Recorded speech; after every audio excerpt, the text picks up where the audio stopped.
All right, so this is the match 4. This is the first match of day 2 at the trials. Pull guard.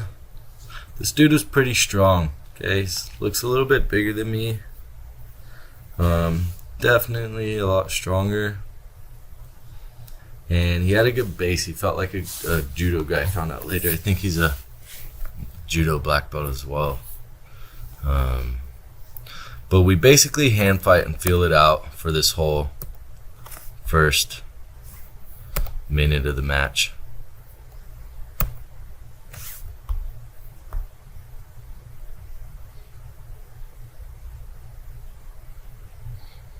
Two-on-ones. Frames, always under his neck.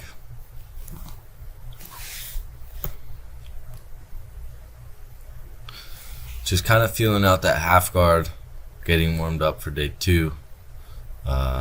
He's kind of playing very defensive, backing out game, so I'm not really over-committing, okay?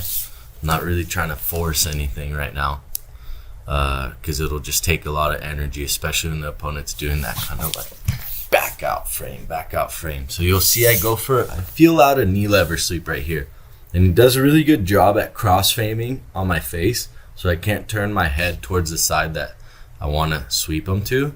And the sweep didn't really matter at this moment because there's no points. So I just kind of let that happen and felt it out to see how he was going to defend it. And I'll show you how I counter that defense later on into the match. Right here I got double unders. I work my way into butterfly guard and then eventually into full guard, okay, by kicking his foot out. But he does a really good job at staying high, keeping his shoulders high and back, and ends up being able to windshield wiper his arms in front of me and in front of my face and escape right there. Did that escape very properly. Most people will try to pull their arm out. So if Zach has that on me and I try to pull my arm out, there's this arm bar right here. So he did really good at elbow pommeling and windshield wipering to frame on my face. So right here, we're about to get into the points. 10 seconds in, and it'll be the 3-minute mark where the points start. I'm already trying to set up that 2-on-1. I'm expecting that defense that he did earlier. So I flare his elbow out right here and keep that single grip on his wrist. And as soon as that frame is off my face, the sweep is pretty much effortless. So real quick to talk about that. As I go to knee lever sweep him this way, okay, I want to turn my body and turn my head towards that side to be able to sweep him. So he starts to push on my chin right here. He starts framing on my chin, keeping it this way. Yeah, push heavy, push heavy. So I turn and I can't turn that way, so I don't get enough force for the sweep. So I just let go of the one wrist, and then I start to push on his elbow here. And as soon as that releases, you feel it, right? Like you're going, because his arm's so high here, it's hard to put weight on that side. And you'll be able to use that knee lever sweep to come over. So in these matches, it's very strategic because the first 3 minutes, there's no points, so you don't really have to commit to anything. So I did the sweep to feel out how he was specifically going to defend so that later on, I'm already weary to that defense and can counter off of his counter. So right here, now I start to play his game, right? That defensive grip fighting from the top, sitting back. He keeps trying to sit up, trying to get neckties, pull my arm across. And I'm pretty sure I just flatten him out and keep grip fighting here to keep him on his back. He never really opens his guard and opens up the attacks to like let me out too much. So I won't risk too much either. I'm up 2-0.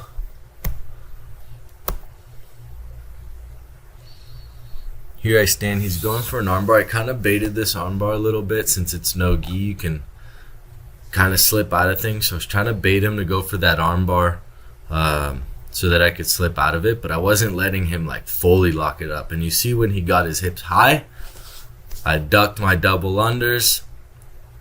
Again, we'll watch that. right there. I let him get across. As he tries to climb his legs up high, I dip out and I get those double unders. Now he still has his guard closed, but I managed to heist his hips up onto my lap. And then I'm able to put a little bit of pressure on this double unders. I eventually switch to an over under, stapling his leg right there. And we get into this battle, this over under battle for a while. I try to control his hip right there. He does a really good job at framing and stiff arming on my face. But at this point, to be 100% honest, I was just trying to stay on top and solidify my 2 points. And I kind of felt like there was no threat of him sweeping me.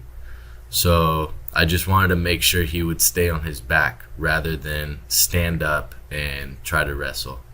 So I just kept trying to work forward to keep him on his back. I didn't really feel like he had any good, like, A-game sweeps that he could hit whenever he wants, okay? And it's always good to have a couple of A-game sweeps. You got to have, like, 3 to 5 sweeps that you know you can hit at all times. So at this point, he got kind of tired. I collapse his knees together and just ride myself over to mount and get those double stabilizer hooks to keep the mount, and I end up getting another 3 here for the mount. He tries to bridge over and I'll take his back, but the match ends.